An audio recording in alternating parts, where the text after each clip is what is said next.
मराठा केवळ पैसे मंजूर करून घेतले, त्याच्यामुळे आता त्यांना मिळालेले नाही किंवा त्यांची मागणी केली, मागणी रास्त नाही असं नाही, माझं म्हणणं आहे की 369 कोटी रुपये जर तुम्ही मागितलेले आहेत आणि त्याच्यात तुम्ही जागेचं भाडं 4.25 कोटी दाखवलेलं आहे, तर 4.25 कोटी कोणत्या जागेचं भाडं 3 महिन्याचं असतं पुण्यामध्ये? 4.25 विशेष म्हणजे पुण्यात इतर मागासवर्गीय आयोगाच्या साठीची स्पेशल ऑफिस आपल्याकडे प्रशासकीय बिल्डिंग मध्ये आहे. प्रशासकीय बिल्डिंग मध्ये ऑफिस असताना तुम्ही नवी जागा का घेतली आणि त्या नव्या जागेचं भाडं तुम्ही 4.25 कोटी कसं आकारताय? तुम्ही त्याच्यासाठी जे स्टेशनरी पासून जे पैसे लावलेले आहेत आणि जर एवढा सगळा खर्च तुम्ही लावलाय तर मग गोखले इन्स्टिट्यूटला 19 कोटी का देताय? गोखले इन्स्टिट्यूट असं काय काम करणार आहे 19 कोटीमध्ये? आणि 1,43,000 प्रगणक म्हणजे ह्युमन रिसोर्स वापरला जाईल. हा ह्युमन रिसोर्स कोणत्या कंपनीकडून हायर केला जाईल? कंपनी कुठल्या तरी आमदार खासदार मंत्र्यांची आहे का तेही त्यांनी सांगावं आम्हाला. मंजूर झाले आणि अर्धे पैसे खर्च झाले आणि त्या खर्च झालेल्या पैशांचे तपशील आम्ही वारंवार मागतोय, तपशील मिळत नाहीत. हाच मुद्दा आहे. हे खर्चाच्या तपशिलाचे आकडे घ्या जात आहे. एकीकडे मराठा समाजाच्या आर्थिक मागासलेपणाचा आम्ही अभ्यास करतोय असं जरी दाखवलं जात असलं तरी मराठा समाजाची दिशाभूल करून त्यांना झुलवत ठेवण्याचा प्रयत्न केला जातोय. आयोगाच्या अध्यक्षांकडून आम्हाला अत्यंत प्रामाणिक वर्तनाची अपेक्षा आहे. याच्यावर कायदेशीर कारवाई करण्यासाठी मी स्वतः पाठपुरावा करणार.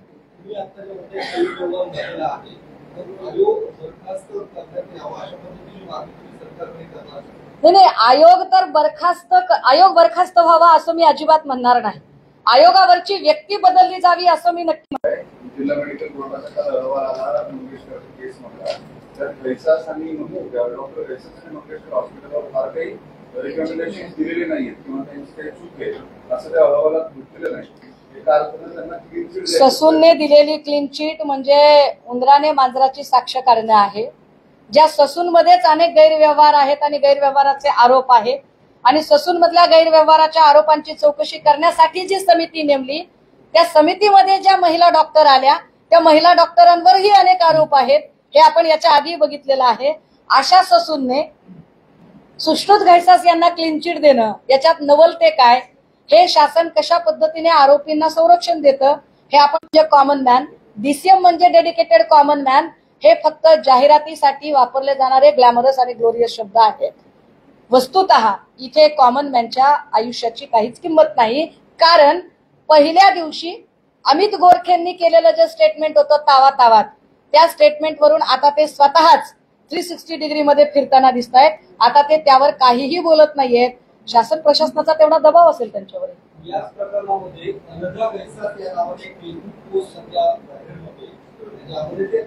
भरून ती पोस्ट लिहिलेली आहे. हे त्यांचा एकूण बुद्ध्यांक आणि त्यांची जी विकृती आहे ती विकृती दाखवणारी आहे. अशा विकृत बुद्ध्यांक असणाऱ्या फेक अकाउंटवर मला अजिबात कुठलीही टिप्पणी करायची नाही. पण एवढं सगळं जातीय विखार असणारं वातावरण फडणवीस मुख्यमंत्री जेव्हा जेव्हा होतात तेव्हाच कसं होतं याबद्दल मात्र मला नक्की आश्चर्य वाटतं. नाशिकचा जो काल दंगलीचा प्रकार झाला तर निलोफर शेख नावाची शिवसेना युबीटीचे पदाधिकारी जे संशयित काँग्रेसचे एक पदाधिकारी आहेत आणि एनसीपीचे एक पदाधिकारी. मला काय म्हणायचंय, कुणीही असो गुन्हेगार असतो. तुम्ही करा ना कारवाई. तुमचे हात कुणी धरलेत? नागपूरमध्ये विश्व हिंदू परिषदेचे लोक सापडले, त्याचं काय झालं तेही एकदा बघा. त्यामुळे गुन्हेगार असतो. त्याला अमुक एका जातीचा धर्माचा अमुक एका पक्षाचा असं म्हणून त्याला स्पेही असो. चूक आहे तो चूक आहे. तुम्ही तपास करा. तुमचे हात कुणी धरलेत? तपास यंत्रणा तुमच्या हातात आहे. तुम्ही चेक करा काय ते.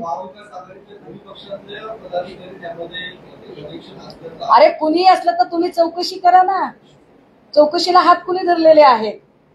पण ज्या महत्वाच्या गोष्टी आहेत त्याचा आधी काय झालं ते पण सांगा आम्हाला. म्हणजे प्रशांत कोरटकरला लपवून ठेवणारा कोण माणूस होता, कुणाच्या पाठिंब्यानं तो तिथं राहत होता हे पण जरा समजून घ्या. कुठल्या अधिकाऱ्याने त्याला पाठिंबा दिला होता, त्या अधिकाऱ्याचं पुढे काय प्रमोशन झालं, कसं झालं तेही बघा. रणजित कासलेने पुन्हा एकदा एक आरोप केले की 10 लाख रुपये माझ्या अकाउंटवरती पुणेच्या आणि कराडची जी संयुक्त कंपनी आहे आपल्या त्या कंपनीतून इलेक्शनच्या दिवशी आले 7.5 लाख रुपये मी रिटर्न केले. त्यांनी पुरावे दाखवले. आज बीड पोलिसांनी ताब्यात घेतले. या बूथ कॅप्चरिंगचा विषय त्यात त्यांनी मांडलाय. परळीमध्ये बूथ कॅप्चरिंग होतं. हा विषय तुम्ही पण यापूर्वी सांगितलं होतं की परळीत बूथ कॅप्चरिंग होती. परळीत बूथ कॅप्चरिंग होतं किंवा परळीत बूथ कॅप्चरिंगचे अनेक किस्से याच्या आधी आपण बघितलेले, त्याची उदाहरणं बघितलेली आहेत.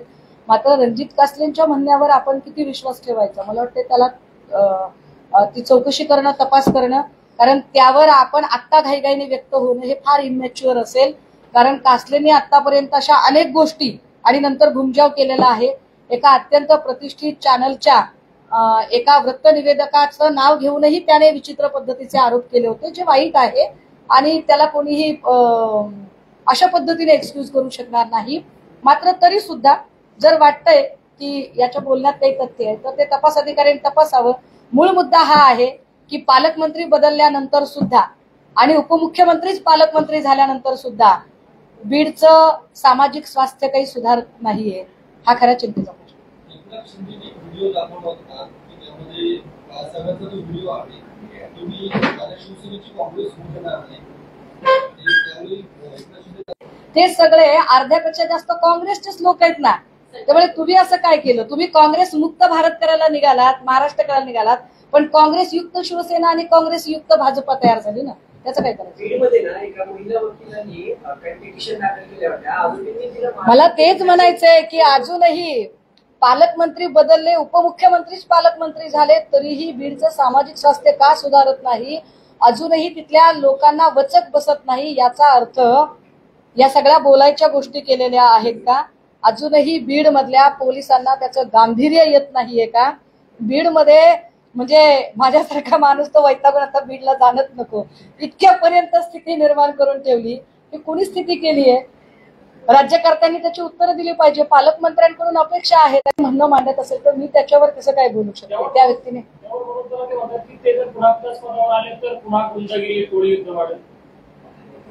हे बघा, जे काही हे असं म्हणाले, ते तसं म्हणाले, याच्यावर मी व्यक्त होणं हे फार चुकीचं असेल. मी काही कुणी असा रील स्टार वगैरे नाही. अमुक एक बोलला की लगेचच आपण व्यक्त व्हावं. माझी स्वतःची काही मतं आहेत, भूमिका आहे आणि ती भूमिका घेऊन मी मांडते. एखाद्या व्यक्तीबद्दल कुणी अनुकंपा व्यक्त करत असेल तर तो त्याचा व्यक्तिगत प्रश्न आहे. झाला प्रश्न दादा, झाला. बहुतेक तुम्ही मोबाईल मध्ये बघत होता. अरे झाला. हा,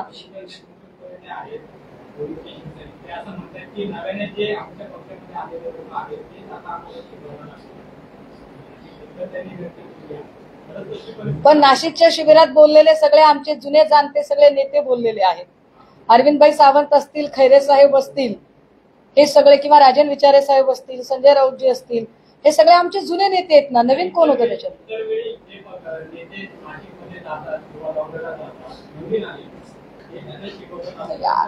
काय माहितीये का, उगाच काहीतरी माझ्याकडून वधवून घेण्याचा प्रयत्न करू नका. असं काही घडलेलं नाहीये.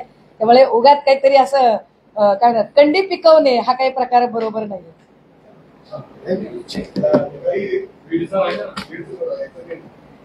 यवतमाळमध्ये 12 वर्षाची मुलगी पाणी भरण्यासाठी, पाणी नाही प्रचंड आता ज्वलंत विषय, पाणी भरण्यासाठी गेले मृत्यू झालेला त्या ठिकाणी. 12 वर्षाची मुलगी. परिस्थिती राज्यामध्ये काय आहे? यवतमाळ असेल, जालना असेल, मनमाड असेल, बीड असेल, लातूर असेल, असे काही पाणी येत नाही सलग 45 दिवस. आणि ही परिस्थिती अत्यंत गंभीर आहे. मला वाटतं की या राज्यातल्या लोकांना नोकरीसाठी वणवण फिरावं लागतं हे ठीक आहे, पण साधं घोटभर पाण्यासाठी सुद्धा इतकी वणवण करावी लागते हे इथल्या राज्य सरकारचं आणि स्वतःला आता महाराष्ट्र थांबणार नाही असं दूरदृष्टीचा